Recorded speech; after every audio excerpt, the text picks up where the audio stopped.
Saludos cordiales mis hermanos, una vez más estamos acá dispuestos ya a comenzar, ¿cierto?, con nuestro tema del día de hoy, ¿cierto? El tema de hoy, la mayor esperanza sembrada en el corazón. Este va a ser el interesante tema que nuestro pastor ya ha preparado, ¿cierto? Así es que solo me resta de felicitarles porque se han hecho un tiempo nuevamente para poder estar conectados, ¿cierto? Y poder participar de estos maravillosos temas. Recordarles también que tenemos nuestro himno lema, Maranata, Cristo viene. Ese es nuestro himno lema, ¿cierto? Para esta semana. Y bueno, solo desear, ¿cierto?, de que este sea verdaderamente un tema de bendición para nuestra vida. Y nuevamente felicitarles por haber querido estar participando con nosotros. Así es que, pastor, ya estamos listos para comenzar.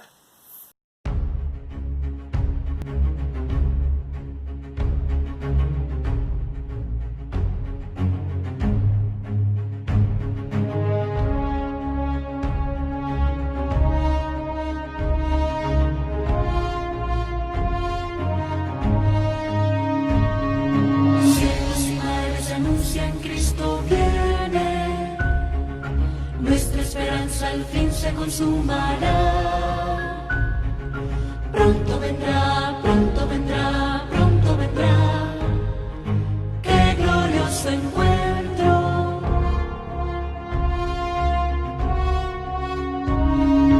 Muchos han dicho en su nombre soy el Cristo. Guerras, rumores de guerras oímos ya. Pronto vendrá, sí, pronto vendrá. Qué glorioso encuentro. Maranata, Cristo viene, por su pueblo que fielmente le espero. Maranata, Cristo viene, falta poco para nuestra redención. Maranata, qué glorioso encuentro.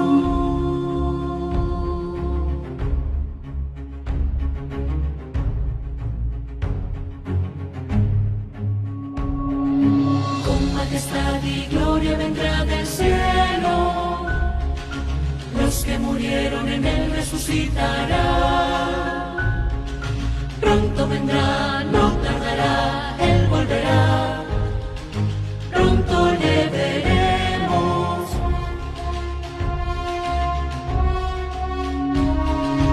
En un instante seremos transformados. Nuestro vestido será la inmortalidad. Pronto vendrá, sí, pronto vendrá. Qué glorioso encuentro.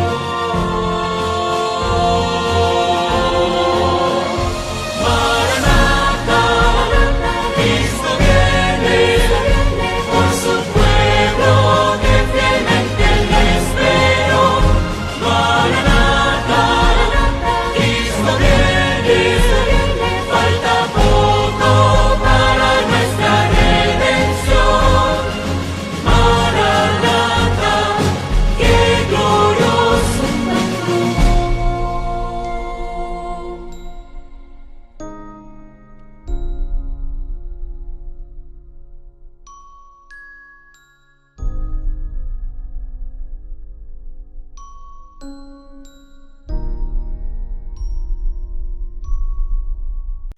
Apreciados amigos y hermanos que nos acompañan en esta tarde, les solicito que podamos inclinar nuestro rostro para buscar a Dios en oración.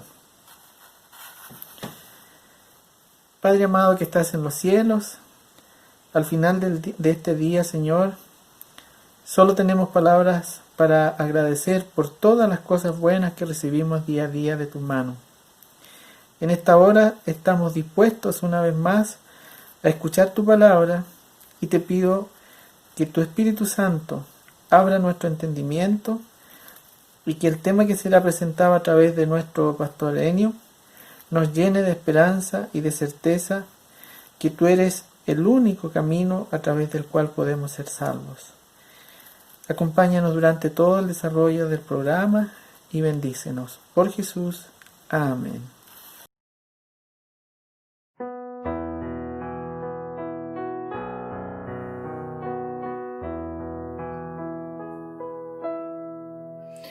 Tan triste y tan lejos de Dios me sentí, y sin el perdón de Jesús, mas cuando su voz amorosa oí, que dijo ven a la luz. Yo todo dejé para andar en la luz. No moro en tinieblas ya más.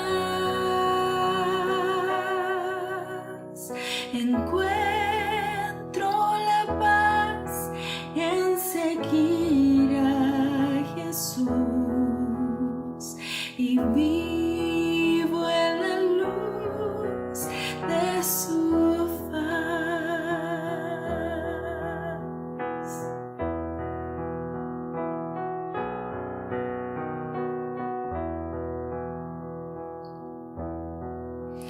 Que amigo tan dulce es el tierno Jesús, tan lleno de paz y de amor. De todo este mundo es la fulgida luz, el nombre del buen Salvador. Yo todo dejé para andar en la luz. No moro en tinieblas ya más. Encuentro la paz en seguir a Jesús, y vivo en la luz de su faz. Oh, ven a Jesús, infeliz pecador, no vayas a ciegas ya más. Si ven a Jesús, tu benigno Señor, que en él salvación hallarás. Yo todo dejé para andar en la luz. No moro en tinieblas ya más. Encuentro la paz en seguir a Jesús, y vivo en la luz de su faz.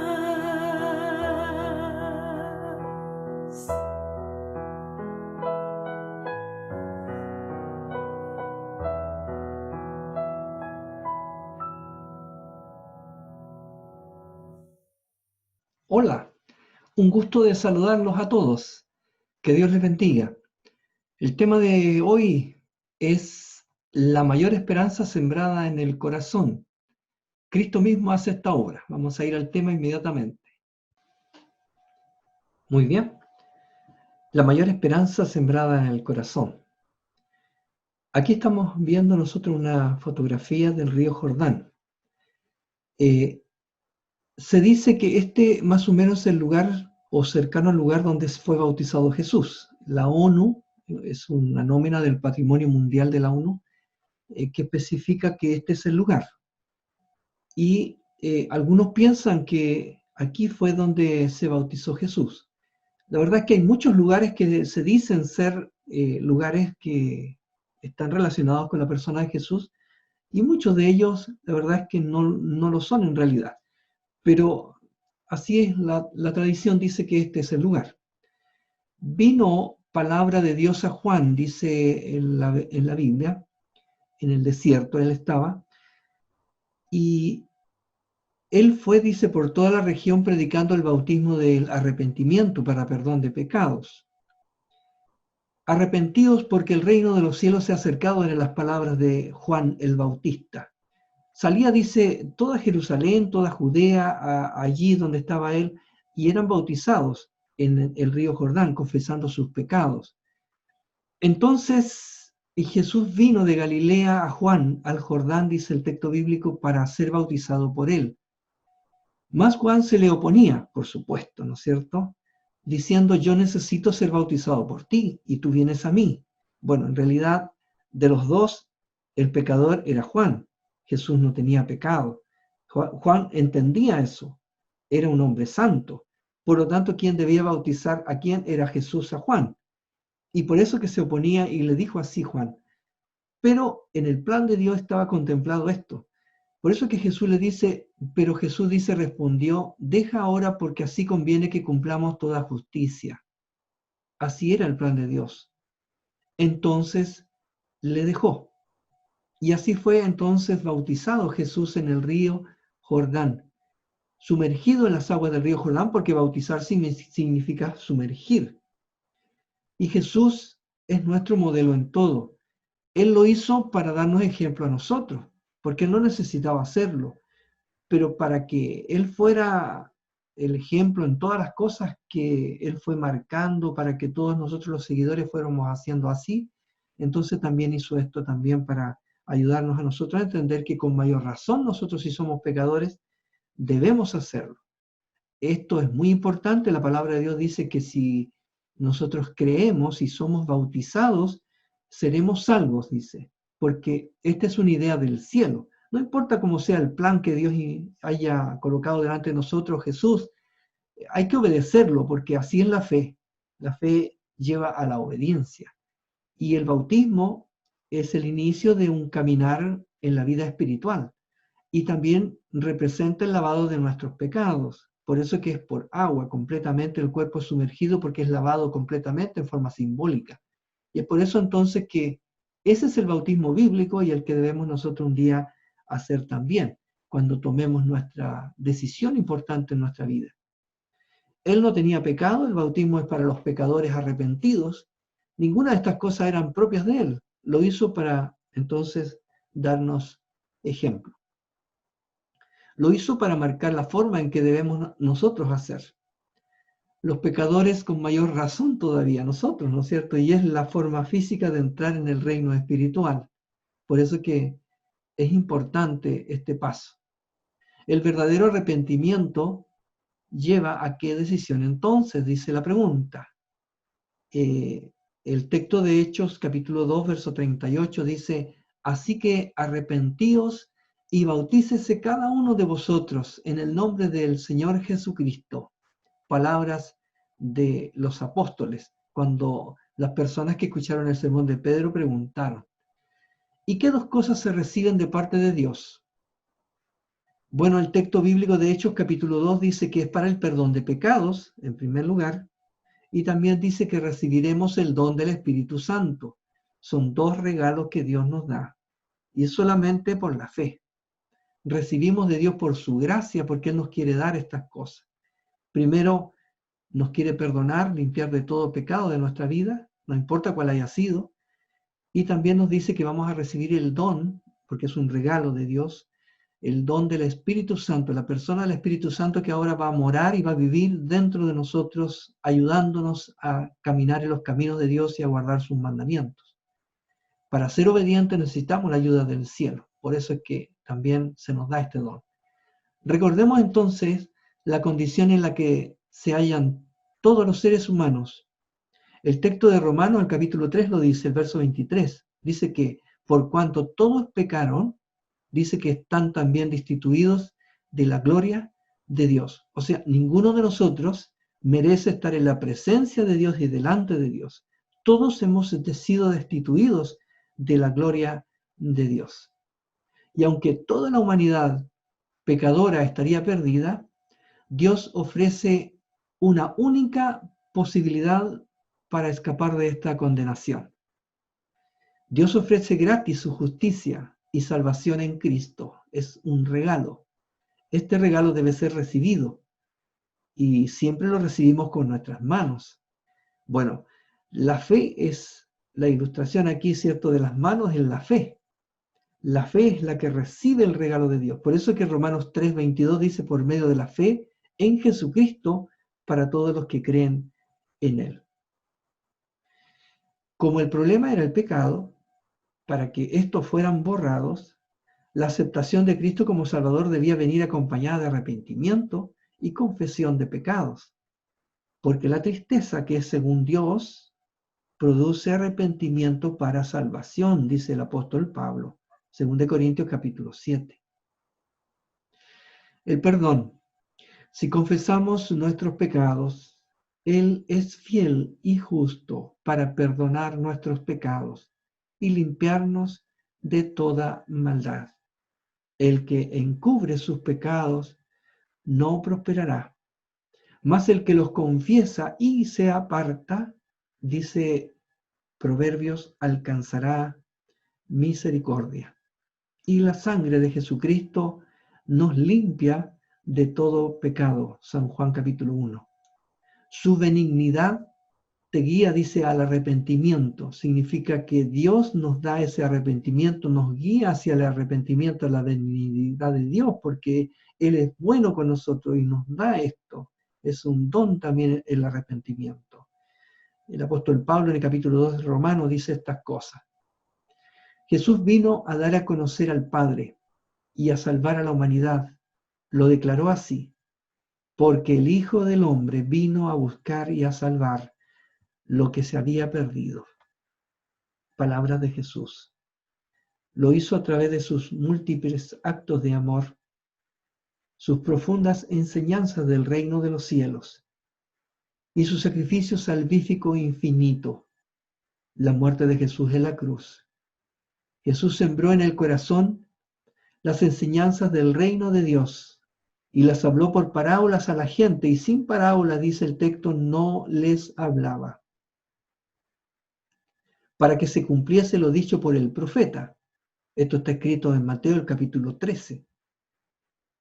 Dice el profeta, abriré en parábolas mi boca, declararé cosas escondidas desde la fundación del mundo.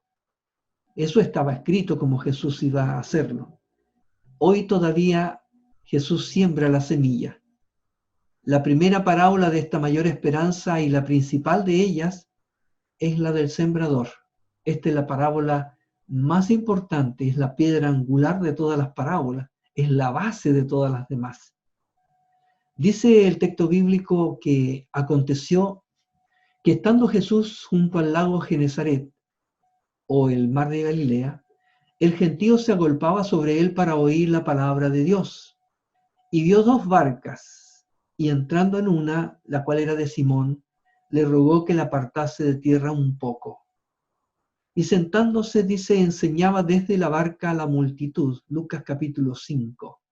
Y les habló muchas cosas por parábolas, diciendo, he aquí el sembrador salió a sembrar. Fíjense que tan poquitas las palabras del inicio y son tantas cosas que se pueden decir de acá. ¿Quién es el sembrador? El sembrador, dice la palabra de Dios, que es Jesús. Y todo aquel que comparte y siembra la palabra de Dios es un sembrador. Y dice que salió. Salió porque los sembradores antiguos tenían que salir generalmente de la ciudad para salir a sembrar fuera de la ciudad, un lugar que no era muy fácil de ir porque eran peligrosos los lugares fuera de las ciudades que eran amuralladas, que eran más seguras. Y ellos tenían que salir fuera de la ciudad a sembrar. Por lo tanto, el sembrador tenía que ser un hombre valiente, un hombre osado. Así es que así se ilustra Jesús, que vino desde el cielo, Él salió desde allá y vino a esta tierra, un lugar sombrío, un lugar peligroso para Jesús, porque Satanás lo persiguió desde que nació Jesús. Por eso es que Él salió de allí, de un lugar seguro del cielo, y vino a esta tierra a sembrar la palabra de Dios. Y mientras sembraba, parte, dice, de la semilla cayó junto al camino. Y vinieron las aves y la comieron, porque el camino es un terreno duro. Y las aves entonces fácilmente ven la semilla que no ha entrado en la tierra, no ha penetrado la tierra blanda donde está labrada. El camino es un lugar al lado del lugar labrado. Y entonces las aves fácilmente la llevan y se la comen. Y parte, dice, de esta semilla que representa la palabra de Dios, dice que cayó en pedregales, donde no había mucha tierra y brotó pronto, porque no tenía profundidad de tierra. Recuerden ustedes que las diferentes clases de terrenos que se van mencionando en la parábola representan los corazones de todos nosotros, donde se siembra la palabra de Dios. Todos nosotros escuchamos la palabra de Dios. Y esos son los diferentes terrenos, nosotros mismos. Y esta que ilustra allí en pedregales, donde no había mucha tierra, la semilla brota pronto, porque no tenía profundidad de tierra. También allí hay calor, así que se dan las condiciones de brotar pronto, pero como no tiene también profundidad y tampoco tiene entonces humedad, entonces, ¿qué pasa? Cuando sale el sol, dice, se quemó. Y porque no tenía raíz, dice, se secó.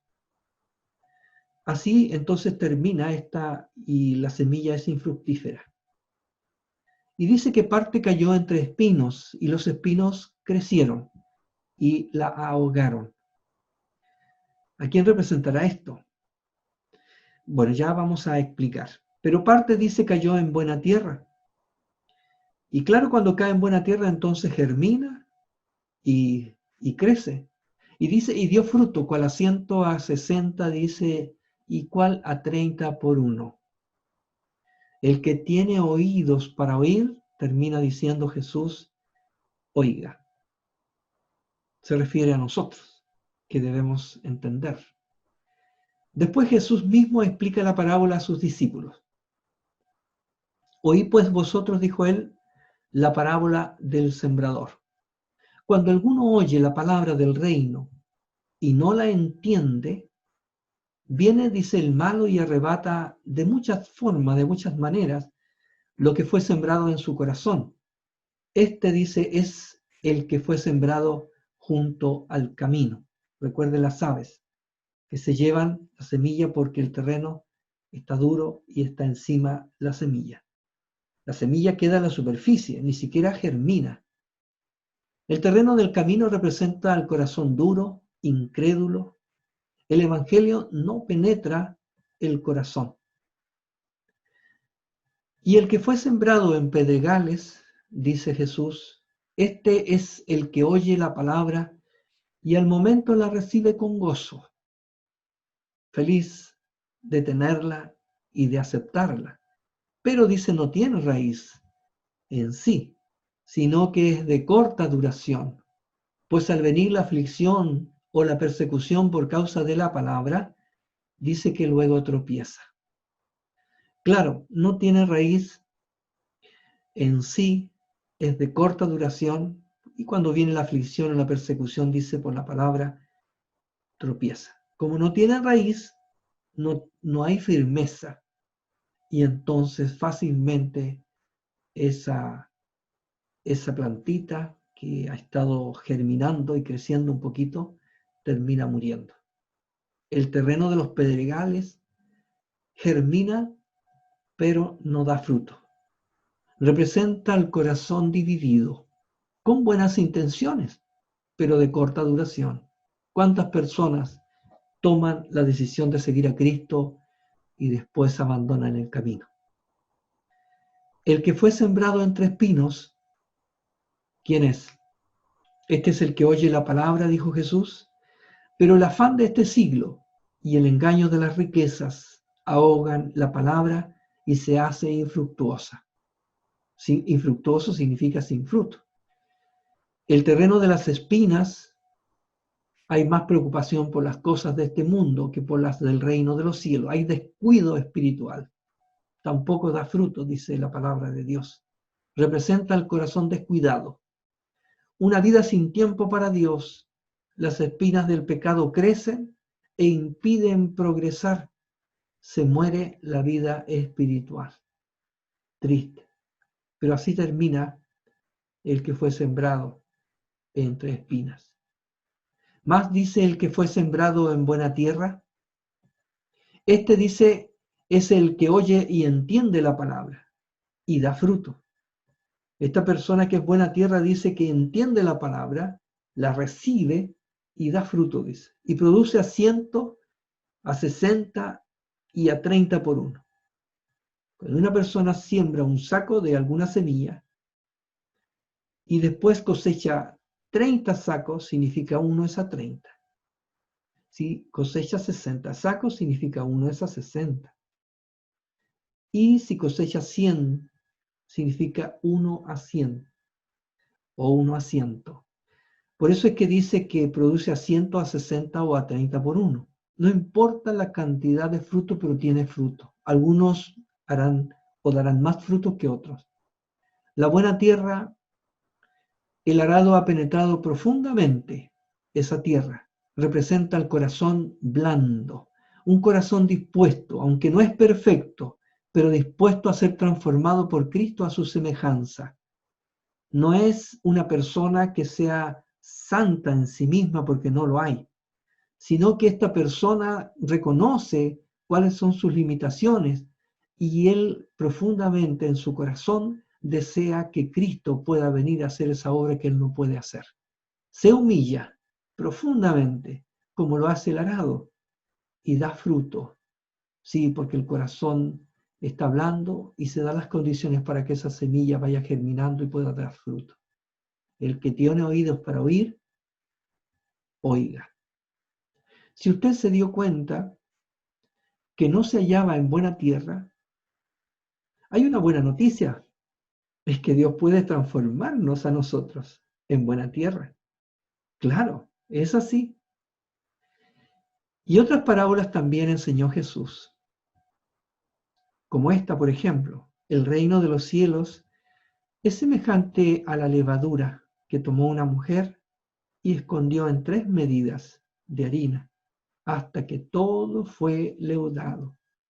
Fíjense que esta levadura es algo fuera de la harina, que tiene que penetrar a la harina y entonces va a hacer un efecto sobre toda la harina. Es por eso que nosotros tenemos que entender la parábola, la explicación de esta parábola, ¿no? La levadura leuda y transforma toda la masa. Y aunque la levadura significa el mal en algunos otros lugares de la Biblia, aquí representa las enseñanzas de Cristo, que penetran en la vida de aquellos que las reciben y son transformados por ella. Es la levadura que nosotros debemos dejar que entre en nuestra masa, en nuestra harina. Así también como el Espíritu Santo, algo externo, entra en el alma y afecta la vida completa, así es como haces también esta parábola ilustrándonos, ¿cierto?, cómo una vida puede ser transformada por Dios también. Les refirió otra parábola, diciendo, el reino de los cielos es semejante a un hombre que sembró buena semilla en su campo. Sí. Pero mientras dormían los hombres, vino su enemigo y sembró cizaña entre el trigo y se fue. Y cuando salió y dio fruto, entonces apareció también la cizaña. Vinieron entonces los siervos de parte del padre de familia y le dijeron, Señor, ¿no sembraste buena semilla en tu campo? ¿De dónde pues tiene cizaña? Le hicieron la pregunta. Y él les dijo, un enemigo ha hecho esto. Y los siervos dijeron, ¿quieres pues que vayamos y la arranquemos? Y él les dijo, no, No sea que al arrancar la cizaña arranquéis también con ella el trigo. Así que la pérdida podría ser mayor. No, no, no. Dejad crecer juntamente lo uno y lo otro hasta la siega. Y al tiempo de la siega yo diré a los segadores, recoged primero la cizaña y atadla en manojos para quemarla. Todo esto es una figura de lo que tendrá que hacer Dios con la siembra del malo. Sí, la ilustración que hemos visto del trigo y la cizaña.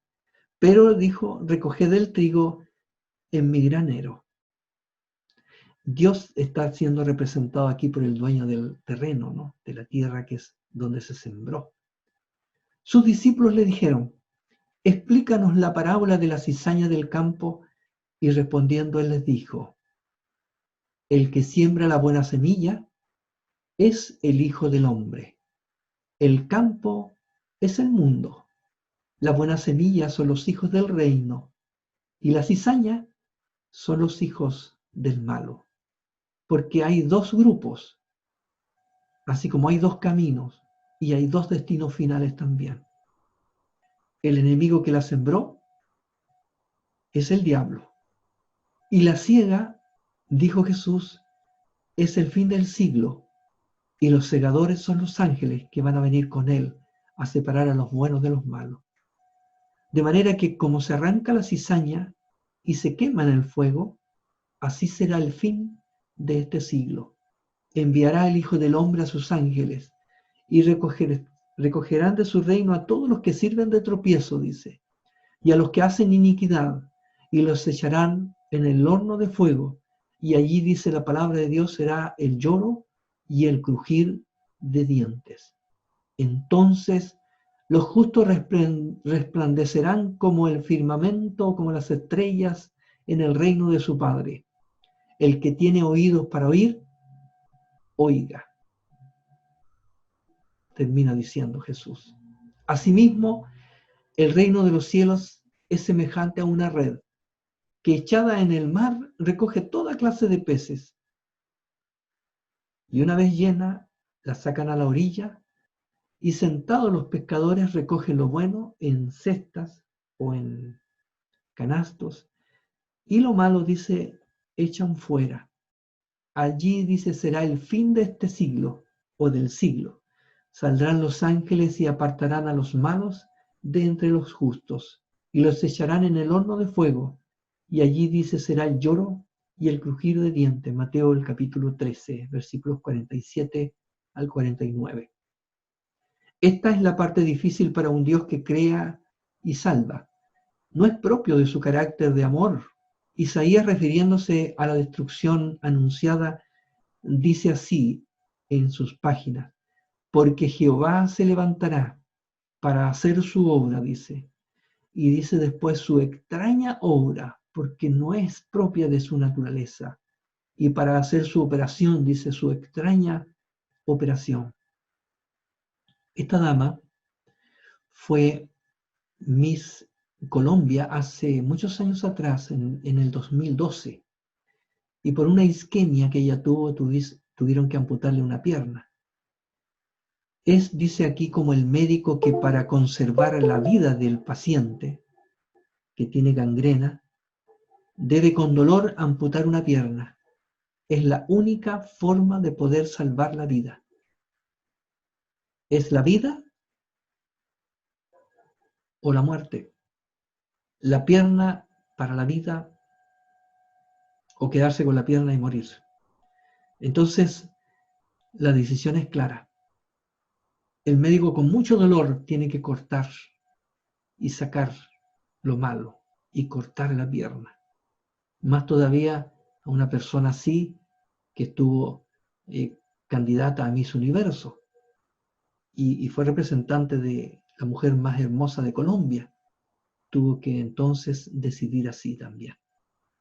Y así Dios tendrá que hacer esta obra que no es propia de Él para poder desarraigar, ¿cierto?, el mal y el pecado y para conservar la vida y preservar a los hijos de Dios para la eternidad. Dios, para poder preservar entonces el equilibrio en todo el universo y conservar la santidad y la vida, tendrá que destruir el pecado. Y todo lo que se aparte de Él será destruido con Él.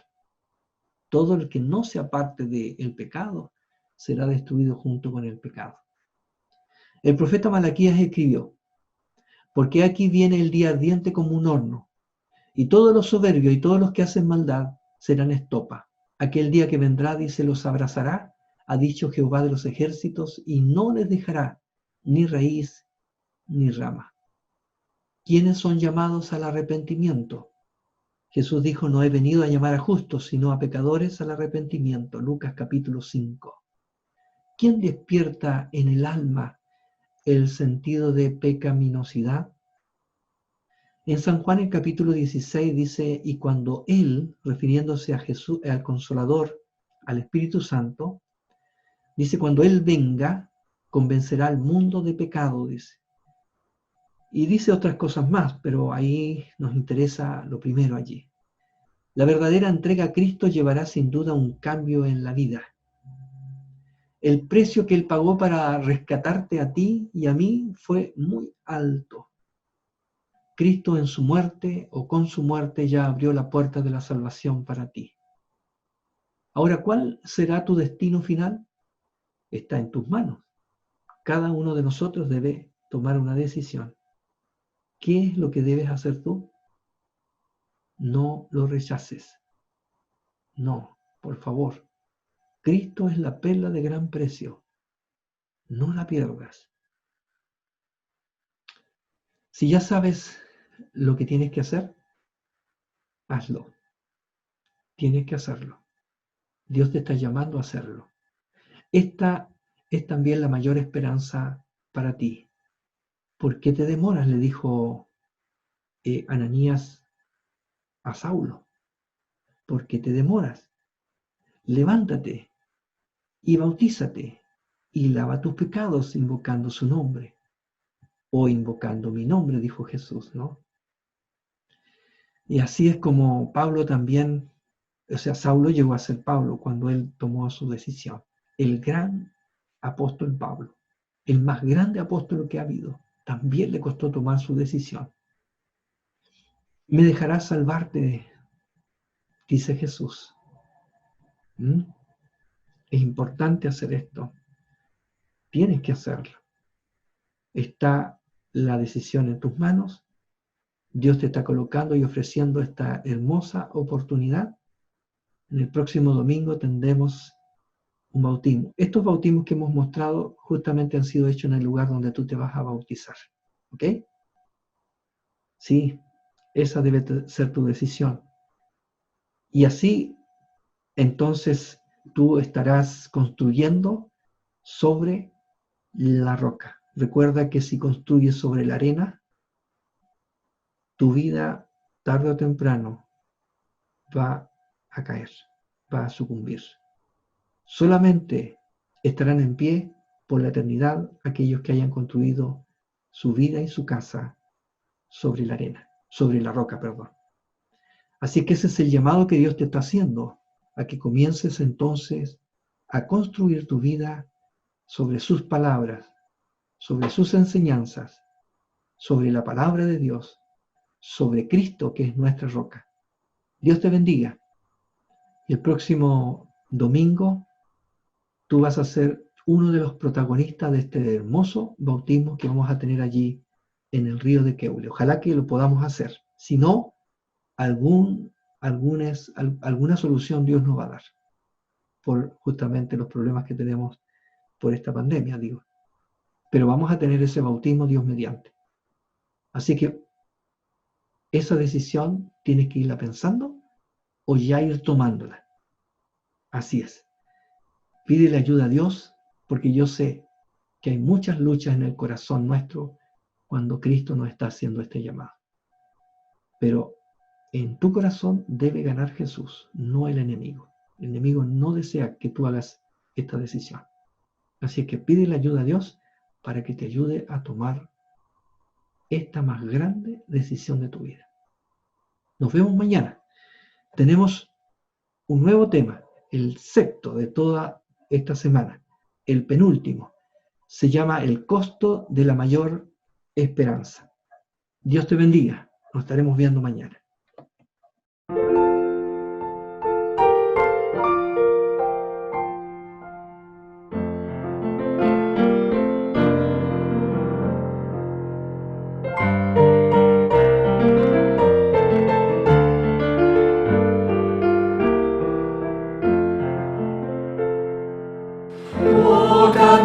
Escúchalas otra vez, bellas palabras de vida.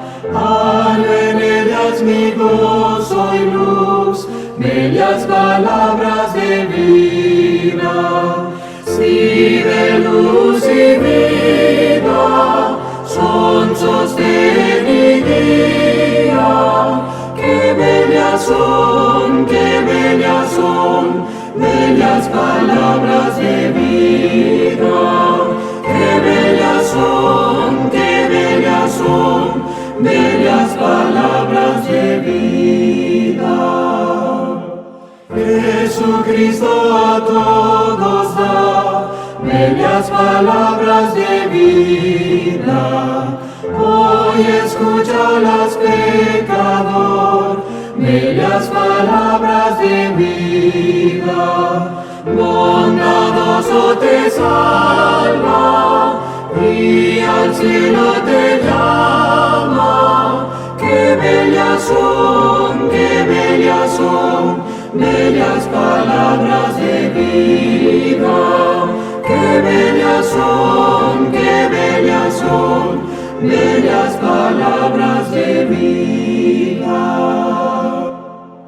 Grato el cántico sonará, bellas palabras de vida. Tus pecados perdonará, bellas palabras de vida. Si de luz y vida son sostén y guía, qué bellas son, bellas palabras de vida. Qué bellas son, bellas palabras de vida.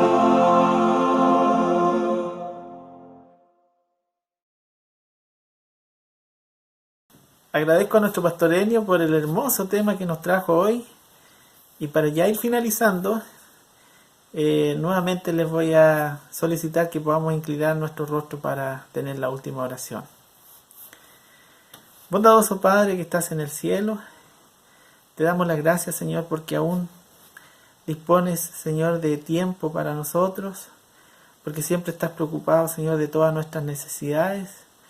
Y principalmente, Señor, porque todavía tenemos esta nueva posibilidad, Señor, de escuchar un mensaje más que nos llena de esperanza, Señor, que nos da la certeza de que tú eres un Dios de amor y que estás preocupado, Señor, por lo que le sucede a cada uno de nosotros. Bendito Padre, te quiero pedir una bendición muy especial para todas aquellas personas que se han conectado en esta semana, especialmente, Señor, las visitas, nuestros amigos, nuestros vecinos. Te quiero pedir, Señor, de forma muy especial que tú les bendigas, Señor, y por sobre todas las cosas, Señor, que les ayudes a atesorar este mensaje, estos mensajes que hemos podido presenciar en esta semana. Queremos, Señor, que tú nos sigas acompañando, que nos sigas dando bendiciones y que también permita, Señor, que podamos tener una noche reparadora, Señor, una noche de descanso, para nuevamente mañana, Señor, disponer de tiempo y poder estar conectados nuevamente. Bendícenos y acompáñanos por Jesús. Amén. Muy bien, mis hermanos, y de esta manera hemos llegado al término ya de nuestro programa del día de hoy. Yo les quiero enviar o les quiero lanzar un desafío a cada uno de ustedes. El desafío va a consistir en poder enviar un enlace a alguna persona de nuestro círculo cercano. Puede ser, cierto, algún hermano que por distintos motivos se alejó de la iglesia, puede ser algún familiar, puede ser algún vecino, pero nuestra meta va a ser esa, poder contactar a una persona de tal manera que mañana podamos tener muchas personas más, cierto, que estén conectadas y de esa manera también ellos puedan recibir la bendición de esta campaña evangelística que se ha preparado. Así es que el desafío está lanzado y Dios mediante, cierto, mañana podamos estar nuevamente conectados. No se olviden, 20-30 horas de la tarde, hagamos planes, enviemos el enlace de tal manera que podamos también darle la posibilidad a otras personas que puedan también ser parte de esta bendición. Recordarles que el día sábado es el último día, ¿cierto? Que vamos a tener ya el último tema también, y que va a estar comenzando a eso de las 11 de la mañana. Así que todos cordialmente invitados, y muchas felicitaciones por haber estado también en el día de hoy con nosotros. Que el Señor les bendiga y nos vemos mañana.